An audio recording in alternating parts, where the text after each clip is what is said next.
Hey, today is Thursday, and we're getting close to Good Friday. You know, Friday does come after Thursday. I hope you're with me on that. But people have different ideas as to why Jesus died, and some of them have this crazy idea that he died as a martyr for some revolutionary cause, and nothing could be farther from the truth. He died as the Son of God. You know, I tell people that Jesus was just as much God as though he'd never been man, and just as much man as though he'd never been God. And in his humanity, he could grieve and he could suffer.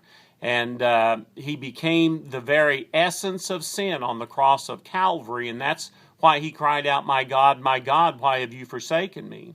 He'd become the very essence of sin, and because of that, God had to turn his back on him and allow him to be our sin substitute.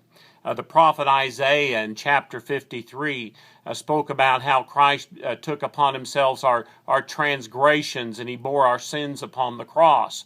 And Paul wrote in 1 Corinthians that Jesus died for our sins. And how did he do it?